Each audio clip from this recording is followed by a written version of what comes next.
Hello, everybody. Welcome to the second podcast on We Love Tennis. I'm Johnny with my vodka and cranberry juice, and my podcast presenter is Rob Surtees, and I'm just chilling out with a single malt. Great. Well, it's been a little while, so sorry about the wait, guys and girls, everyone listening out there. But in this period of the season, it tends to be the kind of off season, so there's not too much going on. So me and Rob were scratching our heads thinking, what could we come up with in terms of a podcast for you guys? And we came up with I'm the Greatest podcast. And basically what we want to talk about tonight is the debate of who is the GOAT. And we're going to break this down in two sections. First part is the GOAT in terms of the greatest British tennis player. And the second part is the greatest tennis player of all time. This is going to be a male podcast on men's tennis, and we'll do exactly the same because we believe in equal opportunity on this podcast for the ladies' games in a week or two. But we wanted to concentrate firstly on the men's side. So let's kick this off, Rob. I know you're the stats man, and I'm going to do the background side of things, and we're going to thrash it out and have a good old debate with everybody. So I wanted to kick off firstly on who's the greatest of all time on the British side of things in terms of the greatest British tennis player. You guys might be laughing out there or thinking, what's he going on about? There's not much to choose from. What? Jeremy Bates. We've got Tim Henman, who was top 5. We've got Greg Ruzetsky, who was also in the top 5 and reached the US Open final where he lost to Pat Rafter. But we broke it down in terms of two people, one of which you won't be too surprised about, everybody, and that's Sir Andy Murray. And the second is Fred Perry. And I just wanted to kick off in terms of some of the background on both. So do you think good choices there, Rob, from my point of view, in terms of the greatest of all time on the British men's side? Yeah, absolutely, Johnny. I couldn't agree more. I mean, I know that we said that we would be talking about the women's tennis on another podcast, but if you go by what most people consider to be the top 5 British players of all time, they would have put Andy Murray number 1 and actually Fred Perry number 4 behind a couple of other tennis players on the women's side. Right, so you're talking about the greatest of all time in terms of sexes, period, per se. Let's focus it on the male side, but I think that's a good point. So I just wanted to kick off maybe firstly about Andy Murray. Everybody kind of associates Andy Murray as the brooding Scotsman when he's losing. And then when he's winning behind the great Union Jack in terms of his accomplishments at 2012 and when he won Wimbledon. So it's a great divide, and I think it goes back to that press conference when they talked about the World Cup and the footy, and he kind of jokingly said, well, I'm not supporting the English because I'm Scottish, but it was a joke, and he was around about 18, 19 at the time. I think to those words in effect. So Andy Murray, in terms of my research on this, everybody, was born in Glasgow. He was brought up in Dunblane, which for some of you out there might not know where Dunblane is, but it's a little town in Scotland. See, I'm quarter Scottish, so I'm trying to show my Scottish roots there to everybody. So he and his brother, Jamie Murray, which some of you might have also know of, the tennis player side of things. He's on the men's game on the doubles side and equally accomplished on the doubles side, maybe not to the same extent. But they both got introduced into the world of tennis by his mother, Judy Murray.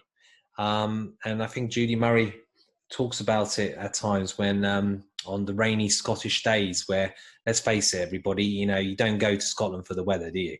And there are plenty of rainy days. No offense to any Scots listening out there, but a fact is a fact on the weather side. And they used to come up with some innovating games indoors between the two brothers, and tennis indoors, kind of games around tennis or tennis per se, where Judy first introduced the brothers into the game.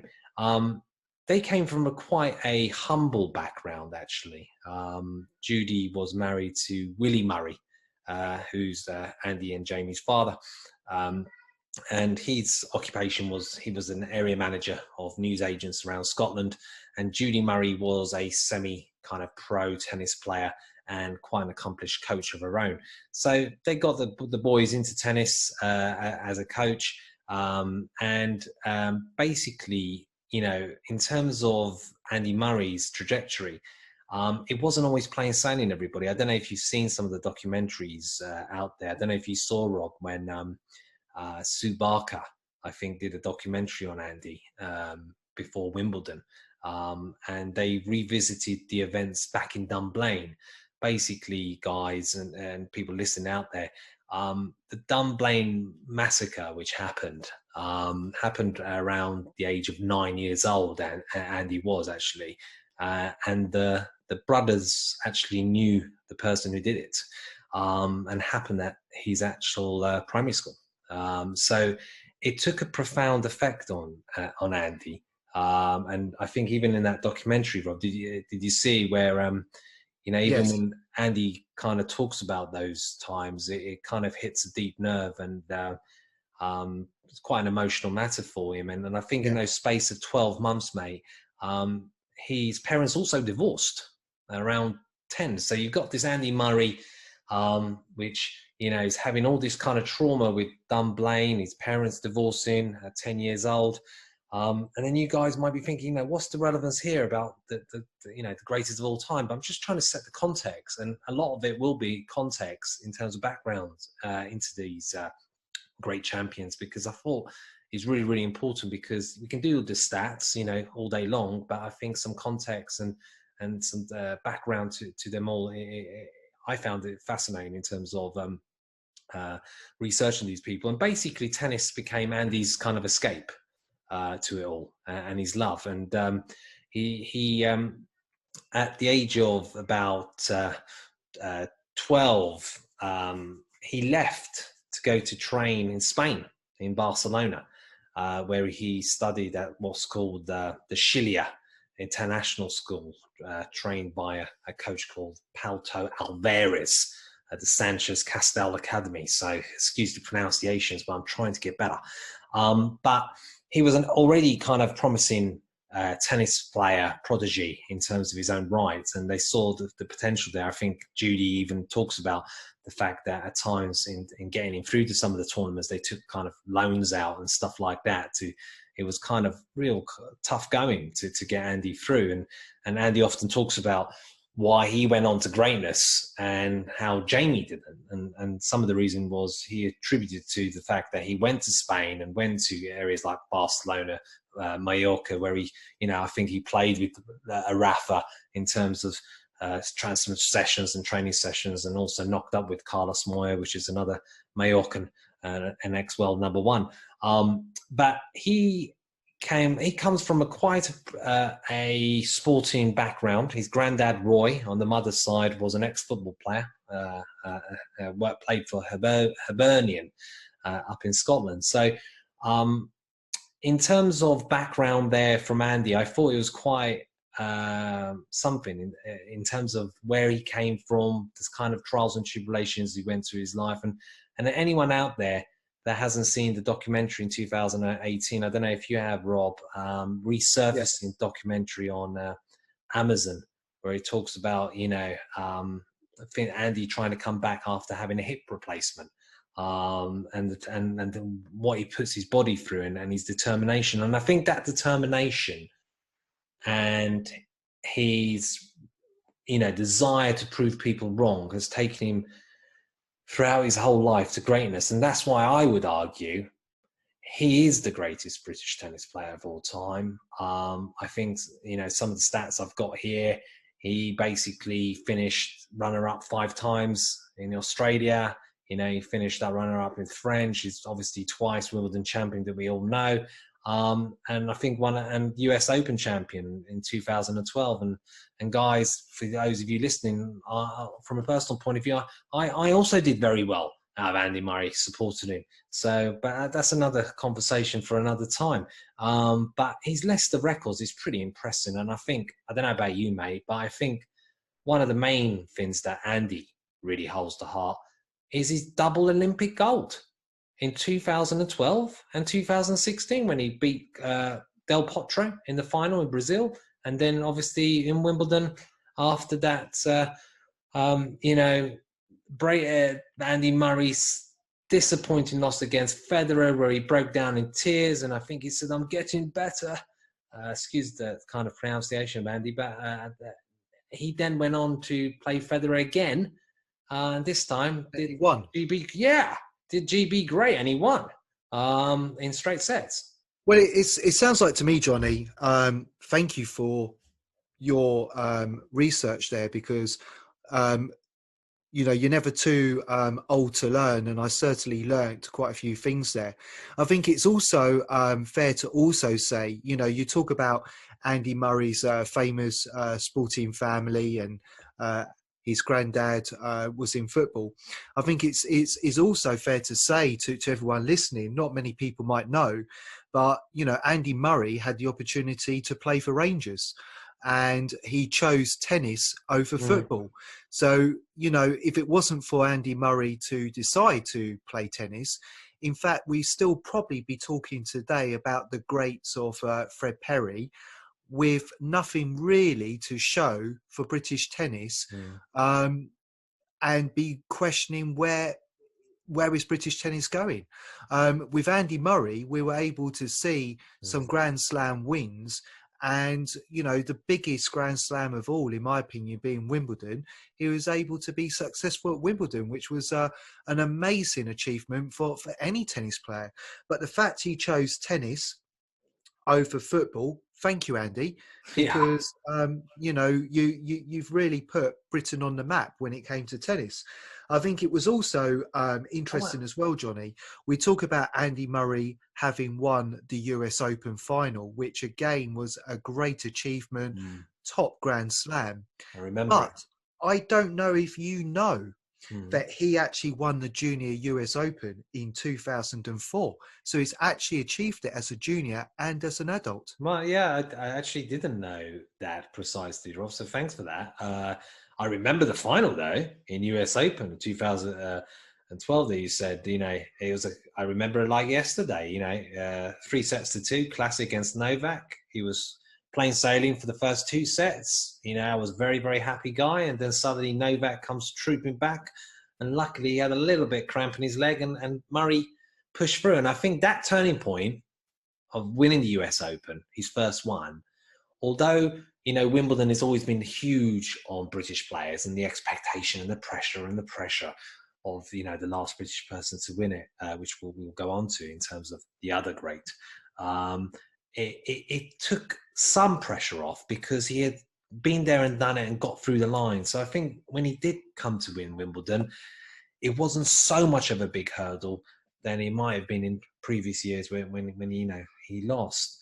But Andy's it's such an amazing kind of talent person in terms of we're very, very privileged, I think, Rob, that everybody here, people who are fans of Andy, people sitting on the fence, people who may actually don't like very much Andy's style and stuff, love him or hate him, he is an unbelievable tennis player and actual character and fighter. And his fighting spirit, I think, has enabled him to become the great Andy Murray, and I would say the greatest British tennis player of all time. But I think before we declare him the undisputed winner of British tennis, we won't go into the others of Tim Henman and Grigor Rusedski. They did some wonderful things, but sorry guys, you're great tennis players, but we're talking about the greatest here. This is all about the greatest. And the bar for me, Rob, is about winning, and especially winning the Grand Slams. And I'm sure the other tennis players out there would also agree, because I've heard them all talking about Andy Murray and what he's achieved, and hence his knighthood. Absolutely, absolutely. Sandy Murray. I'm talking to him like I said we were mates. I keep calling him Andy, but forgive me, Andy, if you're listening. I hope you are. Yeah, so he's doing very nicely. I think he's expanded. He's set up his own agency as well. He's signing up sports stars and everything else. He's building up his own business empire. I think he's got a nice hotel back in Dunblane area where Jamie Murray, I think, held his wedding at, and Andy was his best man. I think they tell a funny story where when Jamie asked Andy who was gonna be his best man, he had to think about it between him and Ross Hutchinson, whereas Jamie obviously didn't have to think twice. It was his brother, but it was a little bit funny interlude that those guys get into. But let's talk about the other great of British tennis. Even if you don't know him, you certainly most probably have not watched him. The other great is Fred Perry. And Fred Perry, some of you out there listening to the podcast, he might be wearing one of his items or clothing, because yes, the Fred Perry I'm talking about is the same Fred Perry in terms of the clothing brand. And who was Fred Perry?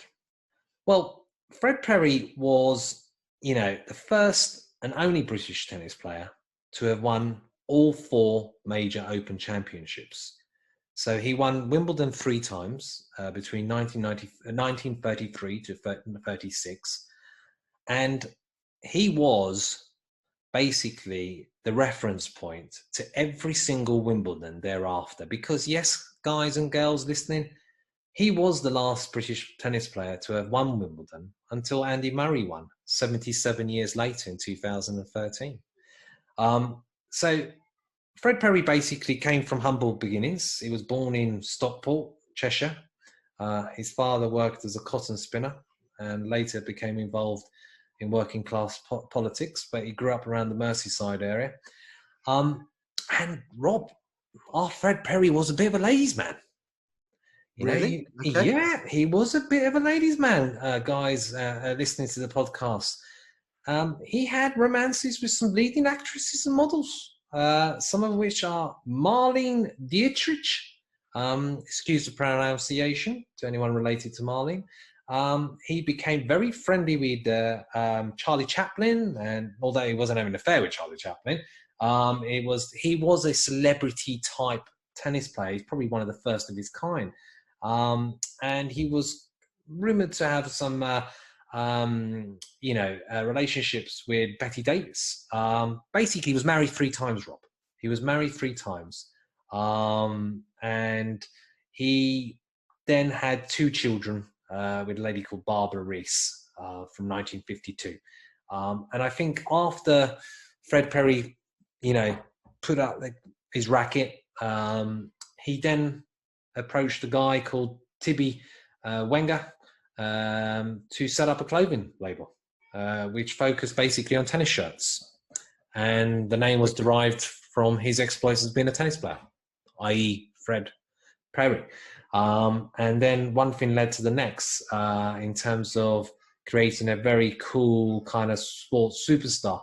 And he was very much a celebrity type tennis player of his era, of any era. But some of his accomplishments would outdo Andy. He won 3 times Wimbledon.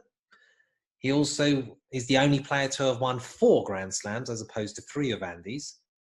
Would it be fair to say that the tennis, without knocking it, and obviously there were great every era, it's hard to judge different eras, but I'm going to put it out there, guys. I don't think you can compare it. I think the era, when it became from the Open era, where the tennis basically went from amateur back in Fred Perry's days to professional, it's a different gravy. It became a global sport with hundreds and hundreds of players, and the levels and the tournaments, in terms of the surfaces. I think 3 of the Grand Slams were on grass.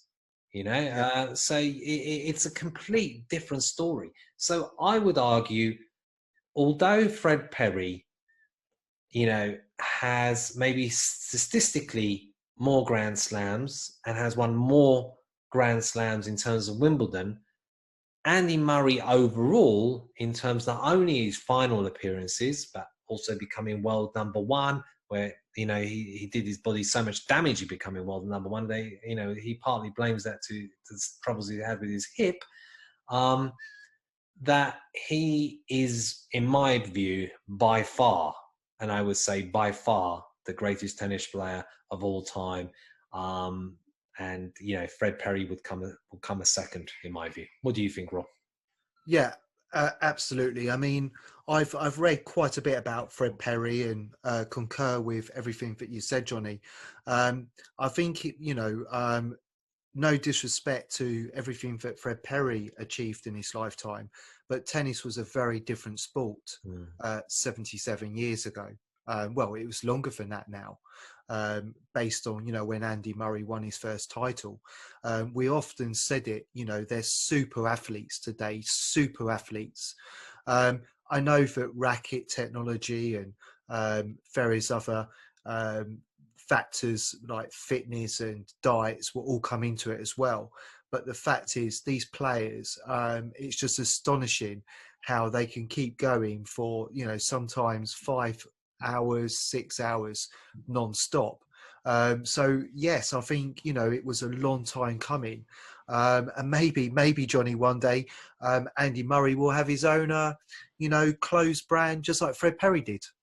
I think it's a great point. I mean, he's quite an entrepreneur himself, so it wouldn't surprise me. Maybe he would go down the lines of Roger Federer. He's got RF as a logo. Maybe it'd be AM. I don't know. There's better people out there than me in terms of brand, but it would not surprise me. His accomplishments definitely tell you that, because I do him injustice. I mean, he basically has been runner-up in every single Grand Slam, even runner-up in French 2016. 5 times runner-up Australia. US Open runner-up as well, and Yeah, champion. So, and double Olympic champion. So, I think he's the only tennis player to have won the Olympic Games twice. So, yeah. Andy Murray, I congratulate you. I know you've had BBC Sports Personality Award as well. I think a record, maybe 3 or 4 times to your portfolio in terms of your biography to date. But you're going to have another one. You're going to have Rob's and Johnny's podcast award of greatest tennis player for Britain is Andy Murray. Andy Murray. So I think we're agreed there. There's nothing contentious on that one. So shall we do it? Shall we do the greats? I am the greatest in terms of the greatest, the GOAT, in terms of the greatest player of all time. So I'm going to set the background scene to our first contender, because let's face it, Rob, it can only be boiled down, and I've made the shortlist the following. I don't know if you're going to agree with this or not, but I think the following Go on. people are listed: Rafael Nadal, Roger Federer, Novak Djokovic, Pete Sampras, and I know I'm biased, and I had to get him in there. And I'm Let going me to guess. Agassi? Yes, Agassi. Well, he has won all of them. Yeah, that's true. And I had to get him in there, and I'm going to fight my corner on that one and why he's in there. Because we've left out some big uns like Borg and McEnroe, and Laver that everybody talks about. Another one. So let's start off, guys, with the first one. The Spanish Bull, Rafael Nadal. So I think most of you have followed Nadal by now will know that he comes from one of the Balearic Islands, Mallorca, and he still lives there.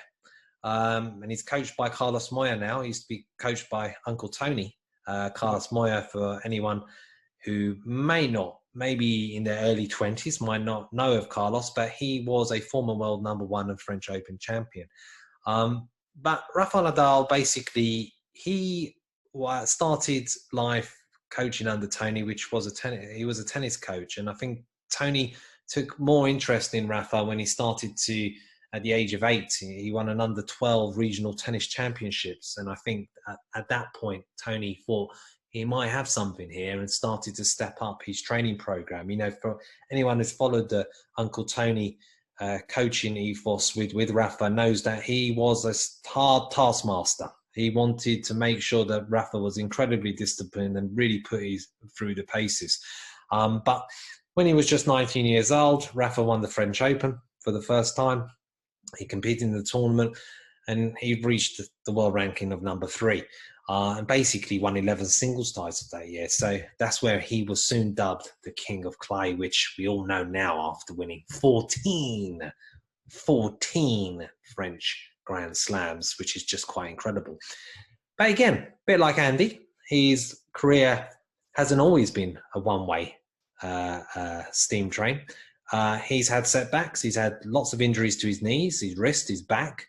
I think, I don't know if you remember, mate, when he had to not pull out, but he was very laboured when he lost to Stan Wawrinka in the Australian Open. And he was, a shadow of the man, and something went wrong with his knee, with his backside of things. But he's got a lot of the great players, they focus on two things, actually. Not put aside their, talent and mentality, the nutrition side and also the athleticism in terms of the way they train sets them apart. He has a nutritionist from Mallorca who, this is a health tip for everybody and for Rob, yourself out there, mate, who advocates having a full palm of almonds every day. Apparently, is one of the secrets to being successful. So I'm going to be having my full palm of almonds every day. I've got a nice bag of almonds and other nuts downstairs. Yes, absolutely. Very good for you. Yes, yeah, they are. So he basically comes from quite a wealthy background, not wealthy like, multi-millionaire, but very well-to-do kind of successful background. His father was an entrepreneur, Sebastian. He had many businesses in insurance, glass, windows, you name it, with a restaurant as well that I think Rafa says is one of his favourites on Mallorca because of the ocean view. But he also comes from a sporting background a bit like Andy, in which his uncle, Miguel, played for Real Madrid as a defender and also played for Spain in the World Cup. Yeah, and wasn't Rafa, and I'm sure you're going to get onto it, but wasn't the great Rafa, prone like Andy Murray for football at one point? Excellent point. It seems like, unlike footballers which struggle with tennis, our tennis players don't struggle with the game of football at all. It's both of our greats. Obviously, we're talking now the greatest in the big three, and also the other ones that we mentioned. But Nadal, yes, absolutely. He could have been a football player, a bit like his uncle, but decided to go down the path of tennis, which I think, it's fair to say, was the right decision for everybody listening out there. I don't think too many people will be disappointed that Rafa chose tennis over football with the greatness that he's achieved. But he's a very family guy, mate. As we all know, if anyone's been watching Rafa, whenever you see him in his matches, he's got an entourage of his family. His sister, which he's incredibly close to, and his mum and dad, and also his childhood sweetheart, who he's been dating since 15. And I think they only recently got married, maybe last year. I think something like that.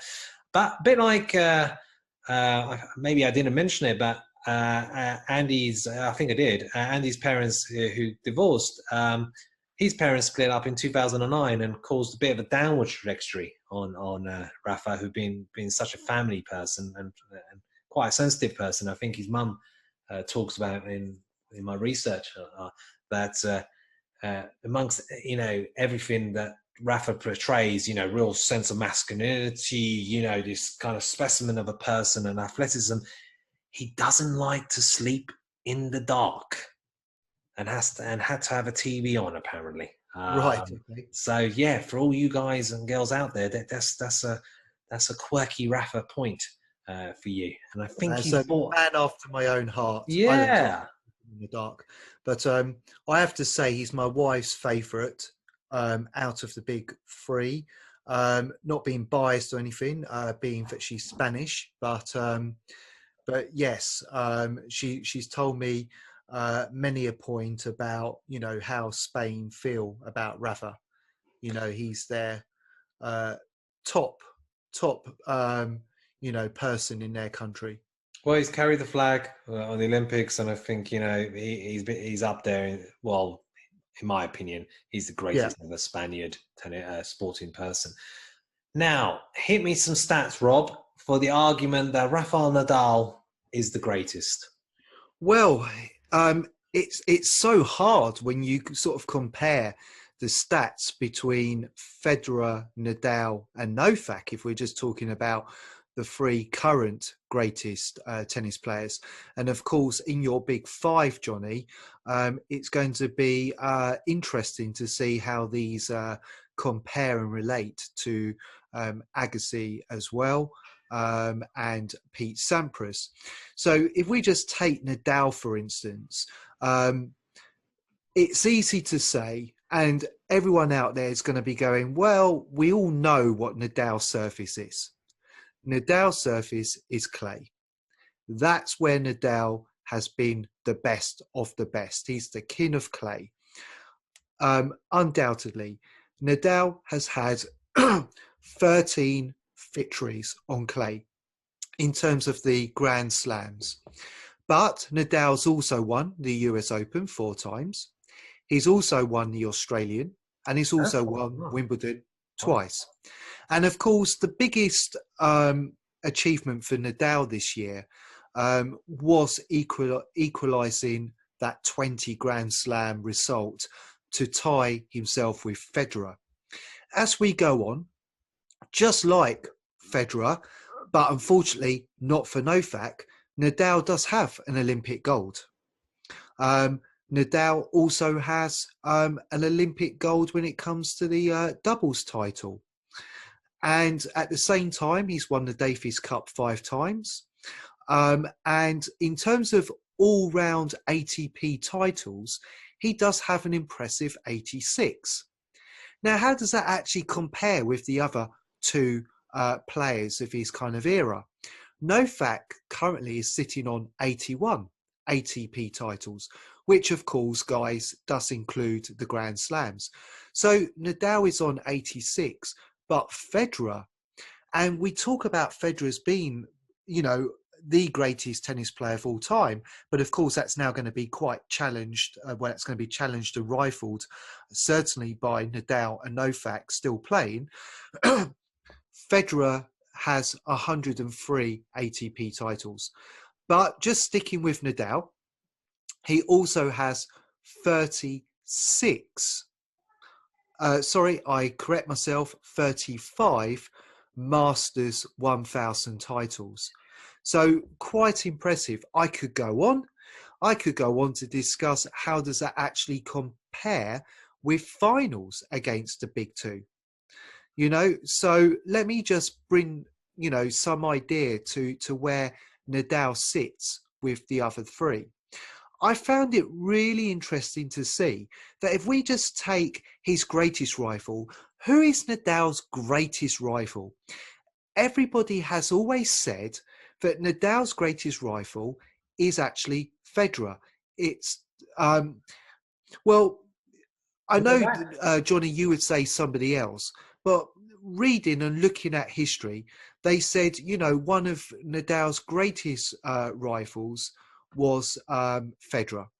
And if you look at, in terms of what they've actually both achieved, they've played 40 matches.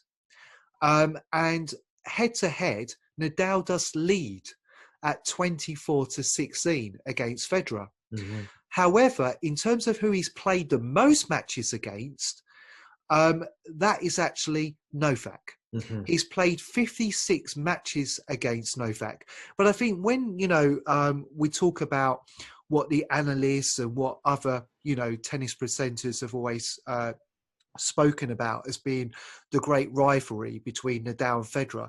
I think it's probably fair to say that they're going back to the old days when it used to be the battle between Federer and Nadal. But certainly of recent years, it's been the battle of Nadal and Novak. What's the head-to-head with Novak and Well, surprisingly, out of 56 matches, Novak has won 29 head-to-head against 27. However, if you talked about all finals, Johnny, all finals that they've been in, Novak just has a slight edge on Nadal at 15 finals to 12. However, in Grand Slams, it goes the other way. Nadal actually has 10 to 6 on Novak. So it's quite interesting because in the Grand Slams, Novak is just trailing behind Nadal, but overall, Novak is just in front of Nadal when we talk about the completeness of, the matches that they've played in. Well, thanks for that, Rob. I put a great set of arguments there and some stats. I should nickname you Stats Rob. But yeah, that's leads us nicely to our other contender to I Am the Greatest. And for you guys out there, you might not have heard of him, but he's called Roger Federer. The RF logo on his baseball cap. But setting the scene, and I'm doing it all for every single one of these guys, but because I think the story behind who they are has shaped the person that they are and their accomplishments. And I think also it gives us context in the arguments of who is the greatest, because stats are one thing, but let's also analyze the journey and what they've been through as well as another line of argument. Roger Federer was born in Basel, Switzerland. He has a Swiss father, which I personally think he looks very much like, and a South African mother. Federer won the boys single in 1998 in Wimbledon, I believe. He also beat Pete Sampras, everybody. I think you can also YouTube it, ending his long-running dominance at Wimbledon in a 5-set thriller in 2001. Federer, like Rafa, is also the king in terms of Rafa is the king of clay and Federer is the king of Wimbledon with 8 victories. He's married to Mirka, who once was in the top 100, a fellow tennis player. And an interesting quirky fact for all those out there, Mirka was said to have been engaged to a rich Middle Eastern man before she decided upon the Swiss maestro. And the rest, everybody knows, is history. I think he made a good choice there, Mirka. I believe they actually met in the Hoffman Cup, and they have 2 sets of twins, boys and girls, which people might have seen them on the TV, especially in the last Wimbledon victory that Federer had. His family background, they're fairly, well off in terms of, they're not multimillionaires, but the difference here with Federer, that they didn't push Federer into tennis. There's no real sporting pedigree that a Rafa has with his uncle playing for Spain, and Andy has with some of his sporting genes, and his granddad playing for Hibernian. Instead, they allowed him to pursue what he wanted. In terms of his journey, everyone associates Federer a bit like a Rolex. He's always perfect. He's always imperious. He's always absolutely quality, and nothing ever goes wrong. But he's had his ups and downs. He had very much an influential coach called Peter Carter, an Australian coach and mentor to Roger, who sadly died in a car crash in 2002. And it had a profound effect on Roger.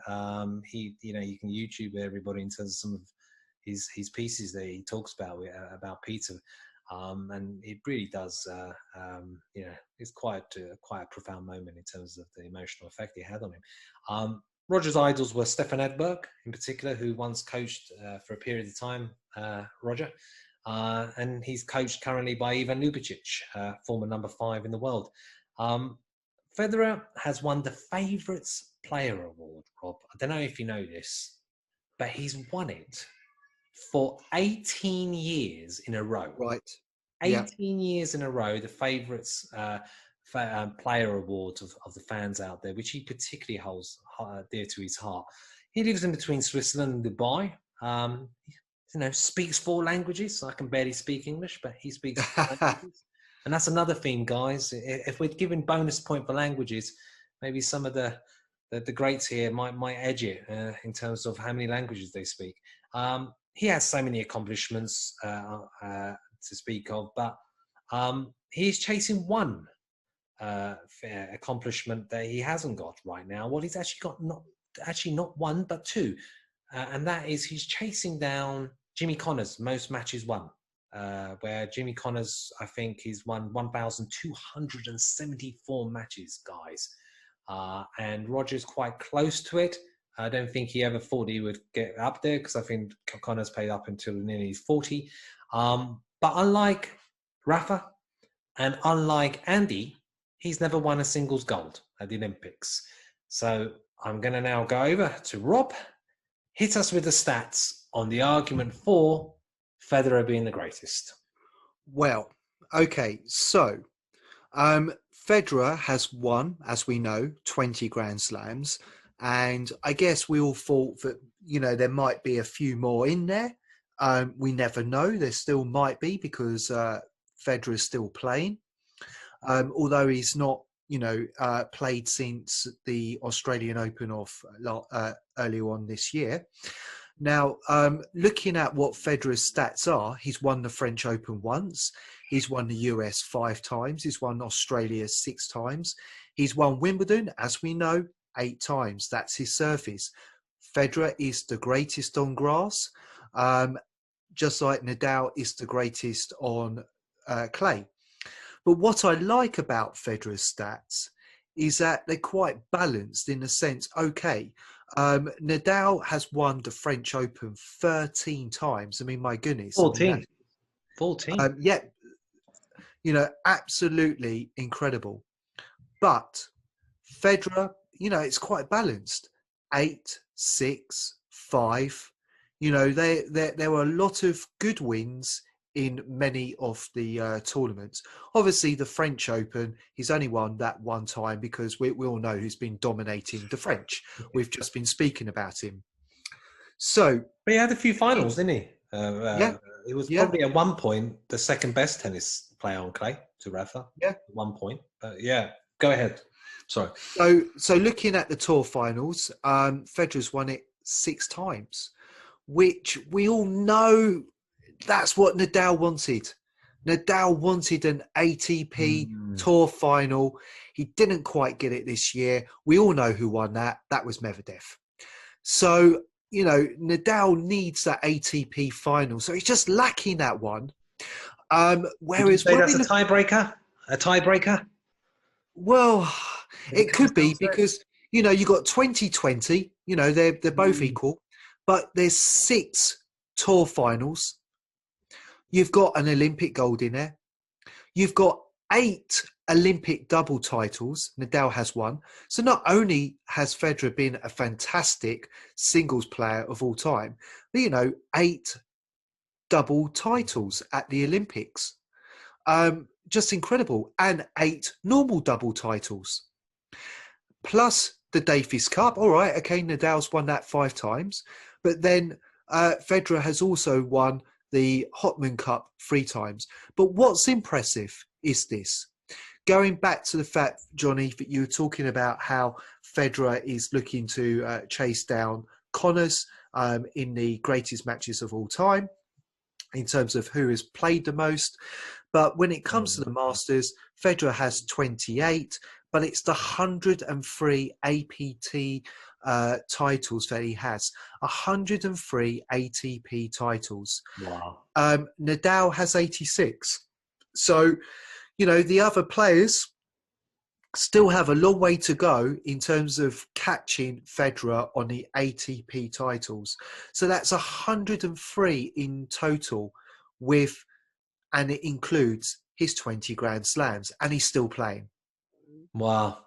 That's incredible. That is incredible. I actually didn't know that in terms of the amount of titles he's won.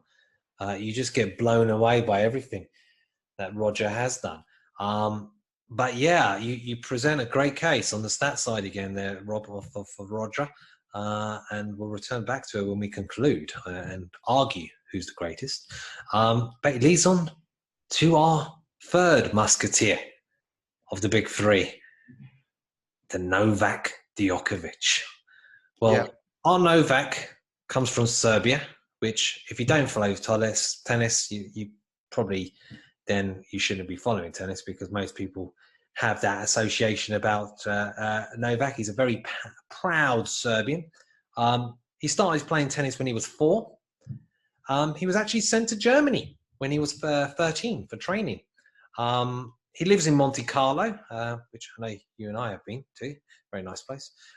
He has 2 boys and married to Elena since 2014. Bit of background here, guys, on Novak. Novak comes from family who owned a sports company, which also had 3 restaurants. He's the eldest of 3 boys. The other 2, they've been good tennis players in their own right, but nothing near to what Novak has accomplished as a tennis player. And basically, he was brought up at a time, Rob, during the NATO bombings and the war period of 1999, when Serbia used to be known as the former Yugoslavia, and the war-torn conflict that they had with Croatia and stuff like that. So he was brought up he had a lot of kind of trials and tribulations. It's not everybody who goes through a war in terms of background. But I think he says that the period that he grew up in Serbia and Yugoslavia of old, and what they went through, gave him that hunger, that absolute hunger to achieve in doing what he needed to do and being the success that he has undoubtedly been. But long before he was a pro, everybody, Novak was called the Joker. That was his nickname. Why the Joker, you might ask? Basically, he used to make impression of his fellow pros, and he used to be rather good at it until he realised that he was a serious player, and he knuckled down and became the raging gladiatorial Novak that we all know, ripping his t-shirt, crying a war cry when he's winning a Grand Slam or a major tournament. But apart from all of that, he is fallible like everybody else. He's got a celiac intolerance ever since 2010. He's been on a gluten-free diet, which he takes very, very seriously. He's very much into kind of gluten-free spirituality stuff, which he went through a period of all things like that. But he has many, many accomplishments to speak of. One of which I'll mention before Rob, the stats guy, really. We'll mention to you guys. He basically in 2020 ended for the 6th occasion as the world number 1. So he equaled Pete Sampras' record on that front, and he's the only player to have won all the Masters tournaments. So I'm now going to conclude on Novak and pass it over to you. Why is Novak potentially the greatest? Well, Novak, like Federer, has quite an impressive balanced score sheet. He's also won the French Open, just like Federer, just that one time, but has 3 US Grand Slams under his belt, 8 Australian Grand Slams, which makes, as we know, Novak the king of hardcourt, and he still has won 5 Wimbledons. So quite impressively, Novak is actually doing, really well on all surfaces. He's looking to come back on grass, and you just never know. The way Novak is playing at the moment, could Novak be the greatest player ever? Is it in Novak's ability to actually have 8 or 9 Wimbledons and, compete with Nadal and have 13 Australian Opens? It's quite possible. We know this year it didn't go quite Novak's way in terms of the French Open final and also what happened in the US. I know that was 2 big finals, which Novak would have wanted to have won. And he was only able to sort of be in that French final. And of course, that went to Nadal's way. But could he still be the best player of all time? Because on paper, he has 17 Grand Slams. So he's only 3 behind the 2 top players, Nadal and Federer. But by looking at Novak's ability, looking at his balanced score sheet, I think that Novak is going to have quite an impressive balanced scorecard moving forward when it comes to Australia. And I do believe that Novak's probably going to win quite a few more Wimbledons. When we look at the other titles, let's not kid. Just like Federer, he's won 5 tour finals. 5. He's also won the Davis Cup, but he doesn't have the Olympic gold. So I know Novak wants that Olympic gold. He wants that on his scorecard because his 2 biggest rivals, Federer and Nadal, both have that to his name. Remember in 2012 with the Del Potro match, he was in tears. Yeah, absolutely. He lost that match in the Olympics, so I totally agree with you. He doesn't hold any doubles titles. Okay, Federer actually has 16 doubles titles. I mean, it's just amazing when you think about what Federer's achieved. Not only is he such a fantastic single player, and I know we're talking about Novak here, but 16 doubles titles. Whether Novak will ever have a doubles title still remains to be seen. I'm not too sure about that because I don't see Novak being his gladiator warrior self looking to, maybe team up and do a doubles. But he doesn't really play it, does he, Rob? He doesn't really play it. No, I can't see that ever happening. Maybe later on, if maybe in slightly older age, perhaps, possibly, but probably not. I'm sure that Novak will just strive to win as many titles as he can.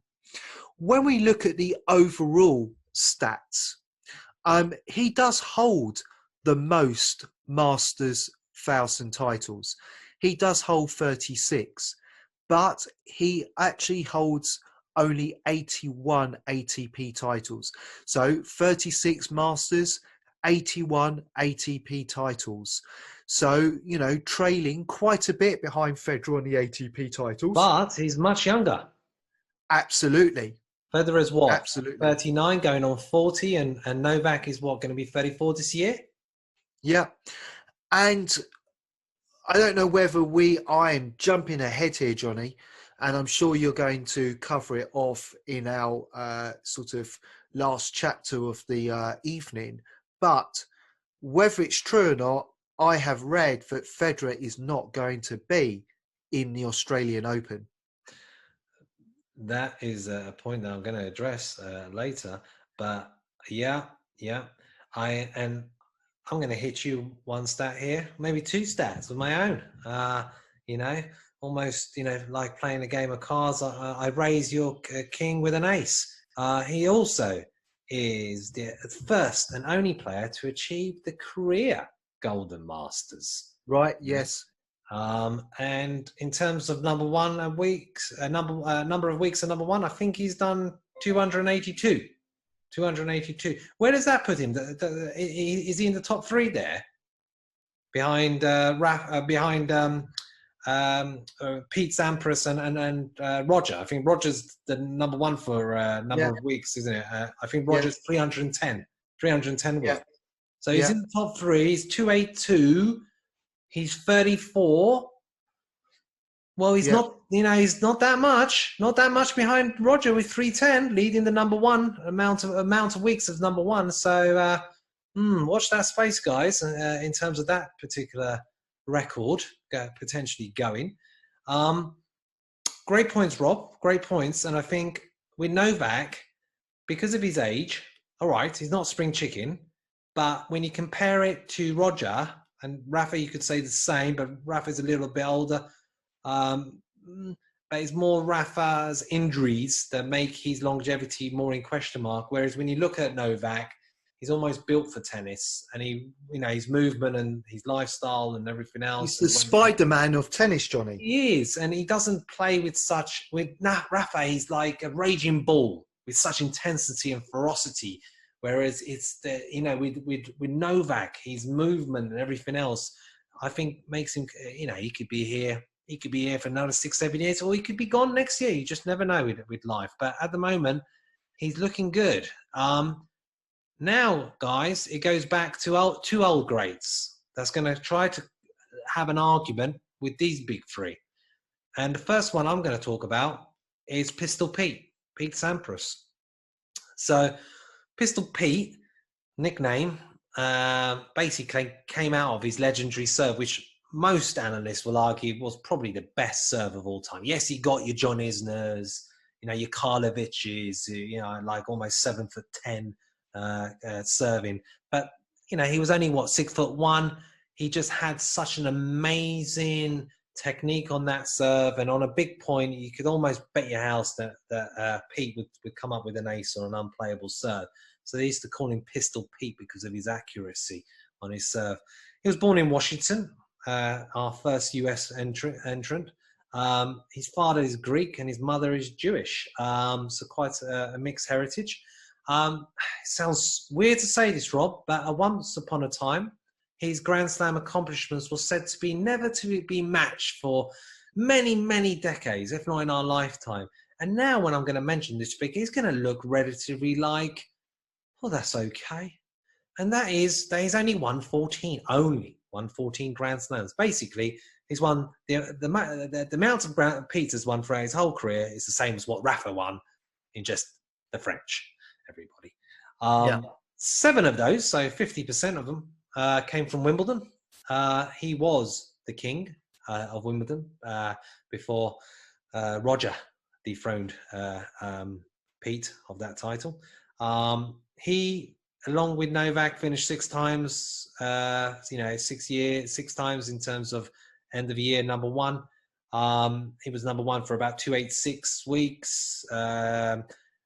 Behind, I think I'll correct myself. So it's Pete number 3 at 286, and then Novak at number 2, and then obviously, like I said to you, mate, you got Roger number 1 at 310. But when I talk about context and background and why we've got to mention it in terms of the argument of GOAT, well, I don't know if many of you know this out there, guys, but Pete played throughout his career with an inherited blood disorder called thalassemia, which can cause anemia and fatigue. And I don't know about you guys, but when you've got such a syndrome, I don't think tennis is going to be your sport. Because look at the kind of athleticism, the amount of hours and everything else that goes with it in terms of how much it takes out on you. And you never would have guessed with Pete. But he only recently, I think, acknowledged that because a lot of these players and sports stars and whatever, they're very conscious that to not show any weakness with, everyone's baying for your blood in terms of, the competition of sport. But yeah, he had thalassemia. And he basically, unlike all of the other greats who with the Olympics was always an important kind of coveted matter, Pete actually turned his back on the Olympics. Back then, it wasn't so much of a big deal. There has now been, especially with everybody now making it an absolute, imperative behind the Grand Slams and the end of Tour World Championships to go to the Olympics. But he turned his back on it. And I think as time has gone on, he now regrets that, especially seeing everybody else and what it means to him. And I remember this match being his last match. I remember it because being a big Agassi fan, which I'm going to go on to our next contender, guys, and everybody listening out there, he basically had his last match at the US Open against Andre Agassi in 2003, and that's when he called it a day and finished the number 14 on 14 Grand Slams. And I don't think at that point did he feel like in the space of less than 17 years, you're going to have three players to completely overtake his hole. So that I'm putting out there as one of the contenders outside of the big three. Our last one, and it is a fan's favorite in terms of myself, is Andre Agassi. And people might say, how can you even mention Agassi when you don't even mention Laver, you don't mention McEnroe, you don't mention Borg, you don't mention Connors? Well, I'm going to give you some context why I think he's in the argument, and I'm going to hit you with it. Agassi was born in Las Vegas, in which he still lives. His mother was American. Is American, rather, still alive. And his father is Iranian-American. Agassi's father was a boxer who boxed for Iran in the Olympics. Again, some of these greats, this shows like there's something in the gene pool. Agassi was a protege. He went to Nick Bollettieri's tennis camp. And a little tip out there for everybody, and to you, mate, I don't know if you've seen it, but one of the best sports documentaries that I've seen is Love Means Zero, which came out in 2018 on Amazon Prime. And he talks about Bollettieri and the Bollettieri camp. Fascinating guy. Highly recommend it. But he basically became a dominant force with Agassi in his tennis career at his tennis camp in Florida, where Jim Courier went, as did David Wheaton, and I think Michael Chang also went. So Nick was basically his second dad, and they were together for his first tennis Grand Slam victory in Wimbledon in '92 against Goran, three sets to 2 thriller. But unfortunately, they had a bit of an acrimonious split, which until now has never really been healed. But I think the sports documentary will kind of show that very well. And, you know, how the Bollettieri camp went actually bankrupt. He was giving too many scholarships away, Nick, in terms of his love for the game. So Agassi's father, in terms of background, worked in the casinos, did everything possible to make Agassi a success. But I think Agassi in his autobiography, and I think, again, maybe I'm biased here, but his autobiography, Open, which came out in 2009, is a great read for everybody. It talks about in great detail about his childhood, his love-hate relationship with tennis, and that he also took crystal meth. So unlike all the other tennis players who have a genuine, absolute love for the game, and I think because his dad was such a pushy parent and was just pushing him non-stop into the game of tennis, he as a rebellious, kind of flamboyant Agassi, please YouTube him, you see the fancy shawls, the crazy kind of hairstyle. He talked about in one instance. Takes me back to my childhood. Yeah, your Nike Air Maxes, you know, those fancy kind of tennis shawls and stuff like that. But he mentions why he lost one of his French Grand Slams. I think he might, I can't remember who it was with the final. And the reason being, everybody, is that under the baseball cap, Agassi was losing his hair. He was losing his hair, and he actually had staples in his long hair to keep it all in place under his baseball cap. And he was more worried about the baseball cap coming off and his whole hair coming apart than he was actually winning the French Grand Slam. And that just shows some of the stuff that was going through his head in terms of he was one of the most kind of flamboyant and kind of glamour boy of tennis. He dated Brooke Shields, he dated Barbara Streisand. He's also, and I've got to mention it, he's married to a certain Steffi Graf, who we're going to have definitely on our podcast in terms of I am the greatest on the female side. So what tennis genes there, Rob? Can you imagine it? You got Steffi Graf on the one side, and you got Andre Agassi on the other side. Yeah. They've been married since 2001. They've got 2 boys. Do you think they're both in tennis? Well, are they? No. Yeah. No, they're not.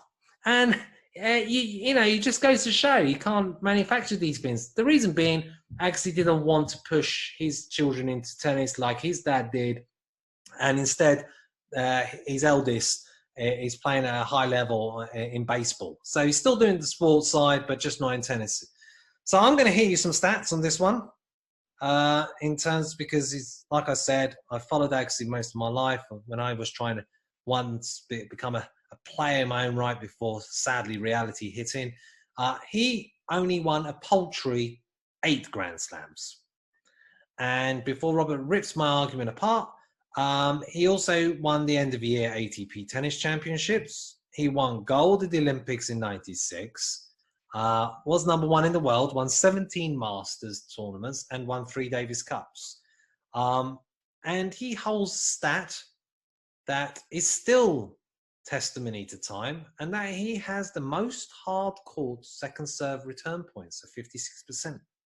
His career spanned from 1986 to 2006, and he spent 101 weeks at number 1. And in 2003, everybody, he was the oldest number 1 back then. Along the way, he basically, at 33 in 2003, was the oldest number 1 until, you know, the guys have now changed all that. He's won 60 titles. And had one of the most ferocious second serve returns in the history of our sport. So that's that stat that I mentioned about second service return points on hard court still remains. He's won all 4 Grand Slams, which Pistol Pete, his great nemesis and rival, did not, despite losing head-to-head with Pete. And he retired in the US Open in 2006, losing to a player called Becker. Not Boris Becker, Benjamin Becker, everybody. And he managed to play both Nadal and Federer. So he played Nadal at Wimbledon 2006, losing to him in straight sets. And he played a great final with Federer, which I remember distinctly because I was rooting for him at the time, where he lost to Federer in 4 sets in 2005 at the US Open. I remember that. Yeah, do you remember that? Yeah. And the reason I put Agassi out there, because if you dissect it in terms of stats, he doesn't come close to the other guys on our list. But I've put him down there because of the kind of impact he made on the game and the flamboyancy. And, you know, with any sport, you've got to have people that capture the attention of people outside of our sport. Not your regular tennis fan, but those, casual watchers that basically tune into a Grand Slam but don't follow it religiously like you and I. And I think for impact perspective, the way he fell off a tree for about a year and a half and he was playing the satellite events, went to about mid-hundreds in the world, managed to come all the way back. And to go number 1 and also win Grand Slams. So that's why I put him in there in terms of the list that we have. So he was a great fighter. And very flamboyant. He got his well position back. I remember that. Not many tennis players could do that. No, and not many players would go back on a satellite tournament where they're actually flicking the score themselves. But he did. And he was a great story and one of our legends of our sport. So hit me with it, Rob. We've done the stats. We've done the background. Who's the greatest? But it's not over yet. That's the problem. True. But if I had to pick one, I have to say, it's so hard because I've got such admiration for all of them. But you know, we've discussed this so much over the last year and the previous years. Will Novak be the greatest because he's got many more titles in him? But you know, we all saw what Dominic Thiem and Medvedev and other players and Tsitsipas have been able to bring to the table this year. So, you know, personally, I think finals are going to be challenged and it's going to be very, very interesting moving forward.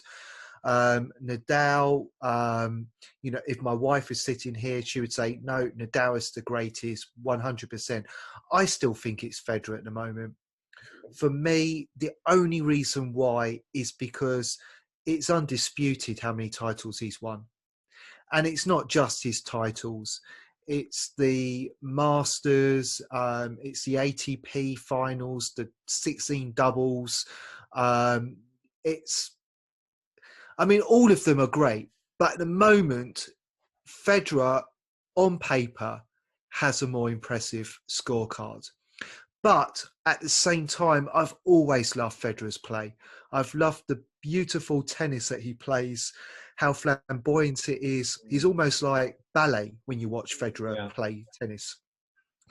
I love Nadal for what he brings to the tennis courts, but I want to see more of Nadal in the US Open. I want to see Nadal challenging that. I want to see Nadal, winning a few more Wimbledons.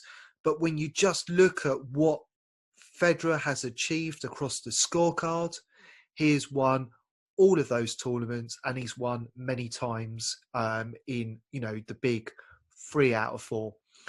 And that's where Novak is coming close, because he's also doing the same thing, but he hasn't quite won as many titles as Federer. Will he win the Australian Open this year? I think, he's got a fantastic chance now with Federer not being able to play. So, I'm sure we're going to say what we think is going to happen in our next podcast, but I'm already rooting for, I think the Australian Open is going to be a close one, but I think Novak's going to get that one. So that's going to put him on 18. So I still say Federer at the moment, but I like Agassi for what he's achieved. Pete Sampras, he's one of those characters. For me as a tennis player, it's a bit like Marmite. You either like Marmite or you don't. I always respected Pete Sampras for the beautiful game that he played and the amount of Wimbledons that he played. But I was almost frustrated as a child watching Sampras, because I was like, oh no, not again. Not another Wimbledon. Whereas I've never quite felt like that with Federer. I don't know what it is. I warm to Federer like I do to Nadal. I also think it's because back then it was very much serve and volley orientated. If you remember, Wimbledon and stuff, he was the returner of the likes of Agassi, the big serve and volleyers like Sampras. Whereas now, I don't know about you, but the beauty of the rallies and the all-court play and stuff like that has taken it to a different level. So yeah. I agree. And it's also the personality of what I see in Federer and what I see in Nadal and Novak makes a big difference as well. So yeah, at the moment, I still have to put Federer first. Well, you make some really powerful points, and it's hard to argue against you. It really is. And I agree with you in terms of balance and spread. I do. If you're looking at balance of spread on his CV, you'd say Federer, because it ticks so many boxes, and he's kind of, all right, he's won 8 of his Grand Slams in Wimbledon, but he hasn't really been so dominated by one particular tournament, which I think is the Achilles heel of Rafa. But I'm going to argue, in fact, and I'm going to agree with your wife, I'm going to say Rafael Nadal. And without a pleaser. Yeah. The reason being is, like I said, for overall spread and the amount of stuff outside of Grand Slams and everything that Federer is, it's a massive, powerful argument to make him the greatest. It really is. But I'm going to break it down for the reason is he's got the same amount of Grand Slams as Roger, 20. He's going to conceivably win another 1 or 2 more, at least at the French Open, I think, especially on this year's form, which would then overtake Roger in terms of most amounts of Grand Slams. And I know I want passionately for Roger to win another Grand Slam at Wimbledon. And I made that prediction of Federer versus Novak and him winning a 5-set kind of thriller and a tie break. I just don't believe that's going to necessarily be the case. And I think he will end up on the 20. And I think Rafa will overtake him on the 20, whether it's 21, 22. I also believe their head-to-heads, Rafa is quite a bit ahead of Roger. And that is an important part. I think Agassi argues that in terms of his great rival with Pete, in terms of who was the best of his era. And he said, it was Pete, because if you look at the head-to-heads, he basically did Agassi more times than not. I'd also argue he's got the golden Grand Slam. He's won it all on all different surfaces like Roger, but he has that gold medal in the Olympics, which Roger doesn't have in the singles. He has it with doubles with Stan, the man. And I'd also say that, all right, the only fin else missing from Rafa, there's two fins missing, and they're two big important fins. One, in terms of the amount of weeks and years spent as number one, is nowhere near these guys, and I don't think it will be. Is that going to really reel him down if he overtakes him with Grand Slams? It's a difficult one, guys. And secondly, I would also say with Rafa, it is that he hasn't won the end of the year tour championships either. So the top 8 in the world, he got quite close, but really hasn't quite done it. So I would say Rafa, if you're just judging on Grand Slams, but as I'm going through my synopsis and arguments, I'm almost going towards your view a bit there, Rob. Well, you see, and obviously you've got Novak. Look, I've seen Nadal play. I've been really close to watching Nadal play within a metre too of the actual court. And, he's such a good player. But it's the fact that I agree with you. I think on paper, both Nadal and Novak will win more Grand Slams than Roger Federer. 100%. Because Nadal will win another French Open. Will he win a Wimbledon, an Australian, a US? Not too sure. I think we're going to have Dominic Thiem winning a few more tournaments. Medvedev is obviously going to be in there. And when we saw the way that those players played in the ATP final, when you're just comparing them against their big 8, then it was very clear to me that Nadal is extremely fit at this moment in time for his age, and so is Novak. But we know with Novak, there seems to be a slight mental thing going on. I think it's going to be hard on the other surfaces to play the likes of Dominic Thiem, the Medvedevs. And I think that's when Nadal is going to struggle a little bit this year. But I absolutely feel he will have in the bag the French Open. Novak, however, he has that ability to be the greatest of all time because in theory, he's only 3 behind, yet he has proven, like Federer, to have won ATP finals. He has won Grand Slams on all surfaces. And I think at the moment, if there's one player that's going to beat Dominic Thiem and people on the other surfaces, it's going to be Novak.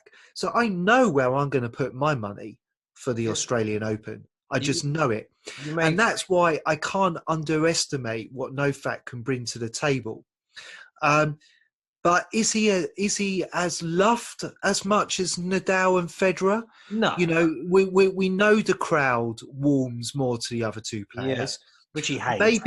Maybe for me, if I saw that change, it's a bit like what Andy Murray had years ago, where people talked about his emotion and stuff. Yeah, Nadal was hot. And that all came out when he won the final and at Wimbledon, and it was just incredible emotion.